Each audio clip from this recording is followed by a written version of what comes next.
नमस्कार, मी सागर जोशी. TV9 मराठीमध्ये आपलं स्वागत. बुलेटिनच्या सुरुवातीलाच महत्त्वाची बातमी आहे. मनसे अध्यक्ष राज ठाकरे यांनी शालेय शिक्षण मंत्री दादा भुसे यांना एक पत्र लिहिलं आहे. हिंदीच्या छपाईला सुरुवात केली अशी माहिती मिळाली आहे, असं या पत्रामध्ये राज ठाकरे यांनी म्हटलंय. सरकारनं निर्णयाचा घुमजाव केल्यास मनसे आंदोलन उभारणार असा इशाराच या पत्राच्या माध्यमातून राज ठाकरे यांनी दिला आहे. तर राज ठाकरे यांनी मंत्री दादा भुसेंना पत्र लिहिलेलं आहे. त्यामध्ये काय म्हटलंय? हिंदीच्या छपाईला सुरुवात केली अशी माहिती मिळते.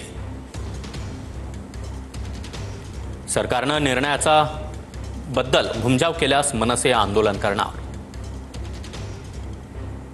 पहिलीपासून 2च भाषा शिकवल्या जाव्या, मराठी आणि इंग्रजी. 2 भाषा शिकवण्याचे लेखी आदेश सरकारनं काढावेत. आणि या संदर्भात अधिक माहिती देण्यासाठी आमचे प्रतिनिधी कृष्णा सोनारवाडकर सध्या आपल्यासोबत आहेत. कृष्णा, दादा भुसेंना राज ठाकरे यांनी पत्र लिहिल्याचं कळतंय. या पत्रामध्ये नेमका काय उल्लेख आहे?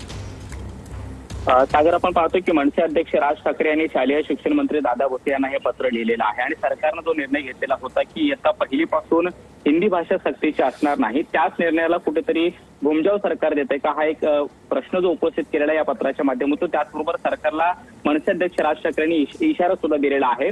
इयत्ता पहिलीपासून फक्त मराठी आणि इंग्रजी याच भाषा शिकवल्या जाव्यात, हिंदीची सक्ती करून चालणार नाही. आणि तशापचा निर्णय सरकारनं लेखी जो अध्यादेश आहे तो लवकरात लवकर जारी करावा. त्यांना पत्रामध्ये त्यांनी असंही लिहिलेलं आहे की माझ्या महाराष्ट्र सैनिकांना अशी माहिती मिळालेली आहे की हिंदी भाषेची पुस्तकं ती छापली जात आहेत, आणि जर असं असेल तर सरकार आपल्याच निर्णयाचा घुमजाव करते असं म्हणायला हरकत नाही. आणि त्यासाठी महाराष्ट्रभर मनसेच्या माध्यमातून आंदोलन उभे केले जातील, आणि त्यानंतर उद्भवणारी जी काही परिस्थिती असेल त्याला सरकार जबाबदार असेल असं देखील राज ठाकरे यांनी म्हटलेलं आहे आणि सरकारला इशारा दिलेला आहे. त्याचबरोबर इतर राज्यातील ज्या सरकारनं निर्णय घेतलेला आहे त्याला हिंदीला विरोध करून मराठी आणि इंग्रजी त्या राज्यातली जी प्रांतीय भाषा आहे त्याचबरोबर इंग्रजी भाषा आहे या भाषांचा विचार केलेला होता, हिंदीला विरोध केलेला आहे. आणि तसा विचार महाराष्ट्र सरकार का करत नाही, मराठी असणारे नेते मराठी अस्मिता का जपत नाहीयेत, अशा पद्धतीचा प्रश्न सुद्धा त्यांनी उपस्थित केलेला आहे. त्याचबरोबर इयत्ता पहिलीपासून फक्त मराठी आणि इंग्रजी या 2च भाषा शिकवल्या जाव्यात, तशा पद्धतीचा अध्यादेश लवकरात लवकर सरकारने जारी करावा आणि हिंदीला विरोध करावा, अशा पद्धतीचा या पत्रामधून आशय जो आहे तो एकंदरीत शालेय शिक्षण मंत्र्यांना